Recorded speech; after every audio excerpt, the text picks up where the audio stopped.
자, 그럼 복음의 핵심은 또한 뭡니까? 깊숙이 들어가면은 좀 어렵죠. 또한 우리가 늘 믿음이 있다고 우리가 말씀을 받기 때문에 한편으로는 또 쉬울 수도 있습니다. 그 답을 써놓았습니다. 이 답을 제대로 하는 사람은 그렇게 또 알고 있으면서 많지는 않습니다. 자, 보통 보면은 예수 믿으면은 복 많이 받습니다라는 그런 이야기는 주로 많이 했지만 예수님을 믿는 게 무엇인지에 대해 구체적으로 이야기를 하는 사람은 많지가 않기 때문입니다.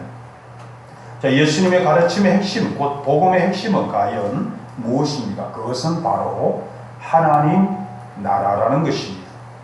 자, 예수님의 복음을 전할 때 하신 말씀이 바로 오늘 하나님 나라가 가까웠다라는 것입니다.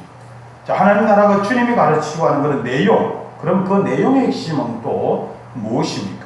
자, 이 하나님 나라에 대해서 사람들은 이해를 하지 못했다는 것입니다. 오히려 하나님 나라가 무엇인지가 참으로 궁금했습니다. 그래서 바리새인들이 이렇게 물었죠. 20절에 보면 하나님 나라가 어느 때에 임하니까? 라고 질문을 하는 것을 봅니다.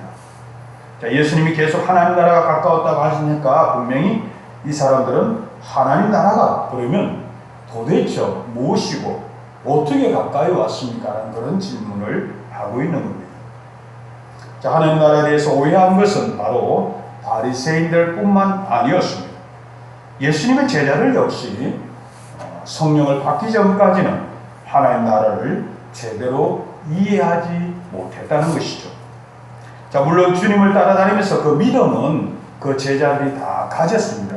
기적을 보고 또 예수님의 가르침을 받고 그 믿음은 더 자꾸 자랐지만은 그럼에도 그 제자들은 하나님 나라를 제대로 이해를 하지 못해서 그 나라가 임할 때 서로 누가 높여지는가 그런 것만 더 그들은 관심을 가졌다는 것이죠.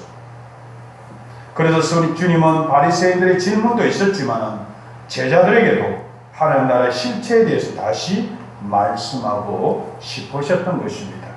그래서 오늘 본문 이야기가 그런 내용의 취지라고 볼 수가 있습니다.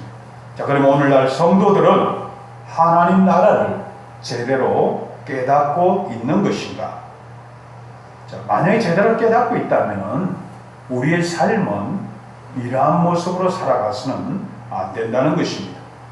자, 적어도 하나님 나라의 삶을 사는 자들인데 세상 사람들과 구별되는 것이 예배드리러 모이는 것만 생각하는 수가 있다는 것입니다. 대상과 형식이 다를 뿐이지 예배는 어느 종교든 불교든 다른 여러 가지 종교에서도 있습니다. 자신들만의 하나의 형식적이고 또한 예불이라고 하면서 그런 형식이 있다는 것이죠. 그래서 우리는 이 모여드리는 이 예배 하나만 갖고 하나님 나라라고 그리고 하나님 나라의 백성이라고 이야기한다는 것은 어떻게 보면은 부족하다는 것입니다. 따라서 하나님 나라에 대해서 말씀하신 오늘 본문은 바로 오늘날 우리가 새겨들어야 할 그런 말씀이라는 것입니다. 자, 그럼 하나님 나라에 대해서는 주님은 과연 무엇라고 말씀하는지를 하나씩 우리가 점검해 보도록 하겠습니다. 첫 번째는 하나님 나라는 바로 너희 안에 있다고 말씀하는 겁니다. 너희 안에 있다. 예수님께서는 하나님 나라에 대해서 볼 수 있게 임하는 것이 아니라고 22절에 분명히 말씀하고 있습니다. 하나님 나라는 볼 수 있게 임하는 것이 아니오라고 얘기하고 있습니다. 자, 그러니 여기 있다, 저기 있다 그런 말을 하지 말라고 분명히 21절에도 그렇게 말씀하고 있죠. 또 여기 있다 저기 있다고도 못하리니 하나님 나라는 너희 안에 있느니라.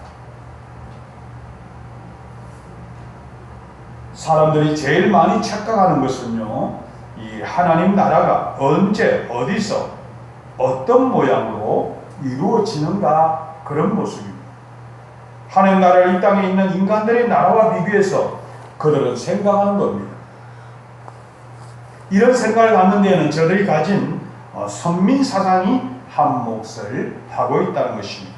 모든 것이 인간들의 그런 사상에 맞춰서 자, 하나님께서는 계시의 전달 통로로 역사상에서 이스라엘이라는 그런 민족과 국가를 선택해서 메시지를 주신 겁니다. 자, 그런데 이런 하나님의 선택을 착각해서 마치 이스라엘만이 다른 나라와 구별된 하나님 백성이라는 것을 그렇게 착각을 한다는 것입니다.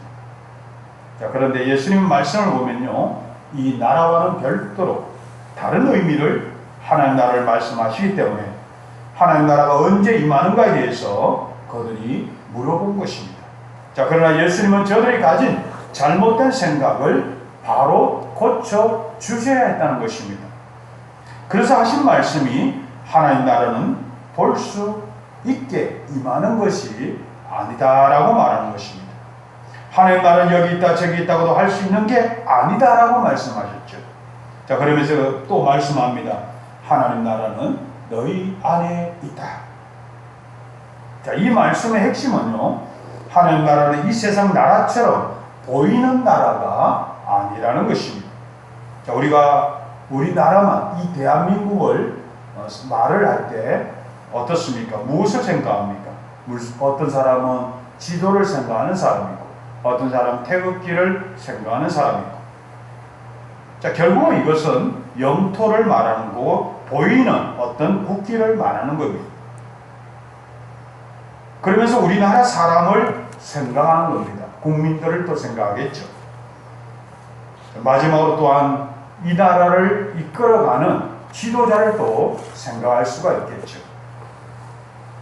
대통령 선거를 통해서 국민이 통치권을 대통령에 위임하는 그런 통치국가, 그래서 주권을 갖고 있는 그런 대통령이 지도자가 되는 그런 나라, 구성된 나라.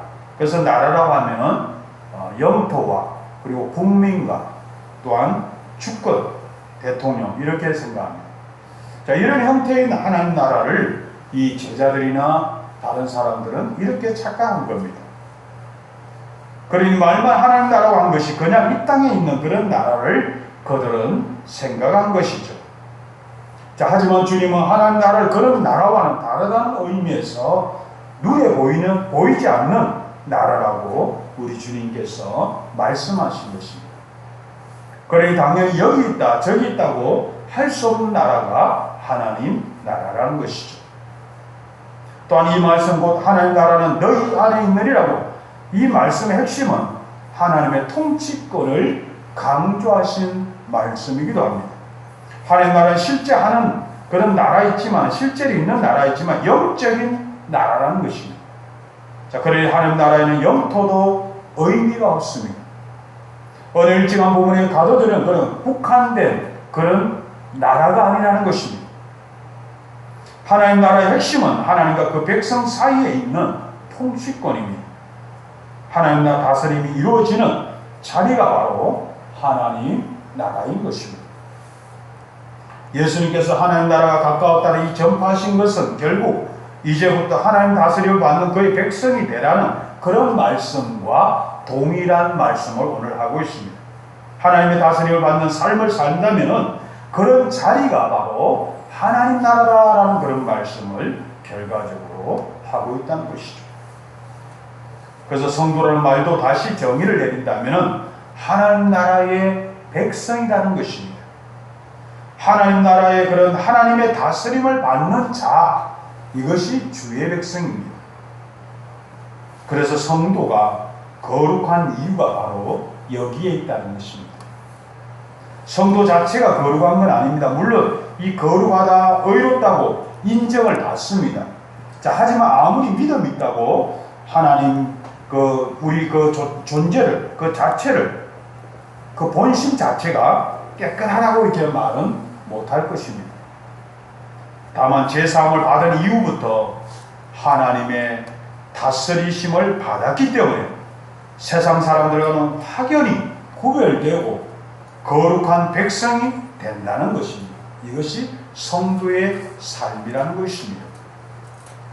예수님이 하나님 나라는 너희 안에 있다고 하신 이 말씀은 결국 하나님의 다스림을 받는 자들에게 하나님 나라가 이루어진다는 그런 의미인 것입니다. 우리는 어느 곳에 가든지 하나님의 주권을 인정하는 자들이 되어야 함을 믿으시기 바랍니다. 하나님의 주권을 인정하는 것, 우리가 서 있는 자리에서 하나님 뜻대로 다스림을 받는 것을 의미하는 겁니다.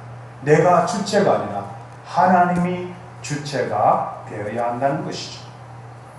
교회에서 예배하는 것만 하나님 다스림을 받는 게 아니라는 겁니다. 또한 직장에서 맡은 일을 할 때도 하나님 뜻대로 다스림을 받아야 합니다. 어디에서나 학교나 단체 모든 것도 마찬가지입니다. 하나님의 뜻대로 다스림을 받는 게 그 자리가 바로 하나님 나라는 것입니다. 또 쉬며 놀 때도, 휴식을 취하며 놀 때도 하나님의 다스림을 받아야 합니다. 하나님의 다스림을 받아야 하는 그 영역은 우리가 생활하는 모든 곳을 말하는 것입니다.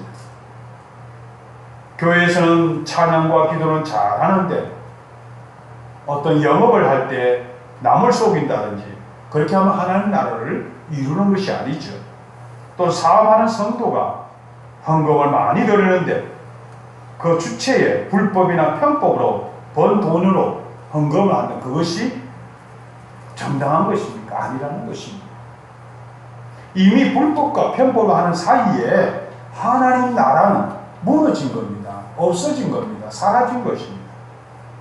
하나님 다스림을 받았다고 볼 수가 없기 때문이라는 것을 우리가 알아야 하는 것입니다. 그래서 하나님 나라는 바로 우리들에게서 이루어진다는 것입니다. 우리들의 그런 삶 전 영역에서 주님의 다스림을 받아 나갈 때에 하나님 나라가 완성되어서 나가는 것입니다. 자, 성도의 사명이 이 땅에서 하나님 나라를 이루어가는 것입니다. 죽어서만 하나님 나라가 가는 것이 아니라는 것입니다. 하나님 나라는 이미 이 땅에서부터 하나님의 다스림을 받으면서 이루어 나가는 것입니다. 하나님 나라가 너희 안에 있다는 이 말씀이 바로 이것을 말씀하는 것입니다. 하나님 나라의 핵심은 하나님의 뜻대로 다스림을 받아 나가는 것입니다. 우리의 삶이 하나님 말씀으로 다스림을 받고 있는지 우리 스스로가 돌아보아야 돼요. 날마다 성찰해가면서 그렇게 돌아보아야 된다는 것입니다. 그래서 온전히 하나님 다스림을 받지 못했다면 철저하게 회개하면서 하나님 나라를 받아들여야 한다는 것입니다. 우리 주님이 원하시는 것입니다. 오늘 두 번째 하나님 나라는 고난 속에 임한다는 것입니다. 하나님 나라에 대한 가장 큰 착각은요, 그 나라를 영광받는 나라라고 생각할 수가 있습니다. 자, 세상 나라는 그렇게 할 수가 있습니다. 임금이 주인인 나라에서는 임금의 첩권들, 드라마를 어떻습니까? 여러 가지 혜택을 누릴 것입니다. 우리나라는 왕정국가도 아닌데 지금 현 대통령 주변에도 어떻습니까? 속칭 비선실세라는 사람이 엄청난 덕계를 누리면서 이런 국정농단이라는 그런 사태까지도 온 것이 그런 겁니다. 이 농단이라는 말은 과거를 얘기한다면, 왕정시대를 얘기한다면 삼족이 멸하는 그런 아주 영모란 그런 수준의 단어를 지금 오늘날 쓰고 있다는 것입니다. 자, 임금이 주인인 나라는 어떻게 하든 그 왕과 가까이만 하면은 개인의 이익을 많이 쟁취할 수도 있었습니다. 죄를 범하지 않는 범위 내에서요. 자, 그렇습니다. 임금의 좌우편에만 있으면 되기 때문에 어떻게 하든 간에 그래서 간신배들이 나타나고 그들에게 마음에 들려고 온갖 수단 방법을 다 쓰는 것입니다. 임금을 제외한 모든 사람이 왕하고 같이만 있으면 어떻습니까? 자신에게 엎드립니다. 왕에게도 엎드리지만 자신에게도 엎드린 겁니다. 또 임금이 먹고 마시는 모든 것 또한 자신도 동일하게 먹을 수가 있습니다. 바쳐지는 모든 것 또한 스스로 같이 나누어며 누릴 수도 있을 것입니다. 그래서 어떻게 보면 제자들이 그런 식으로 하나님 나라를 생각했기 때문에 아하, 예수님이 이제 이 나라의 왕이 된다면 나는 좌편에 너는 우편에 자의적 우의정이 돼서 정말 멋지게 부하게 살아가자, 이런 뜻으로 오직 이 땅에 자신의 영광만을 위해서 생각했다는 것이죠.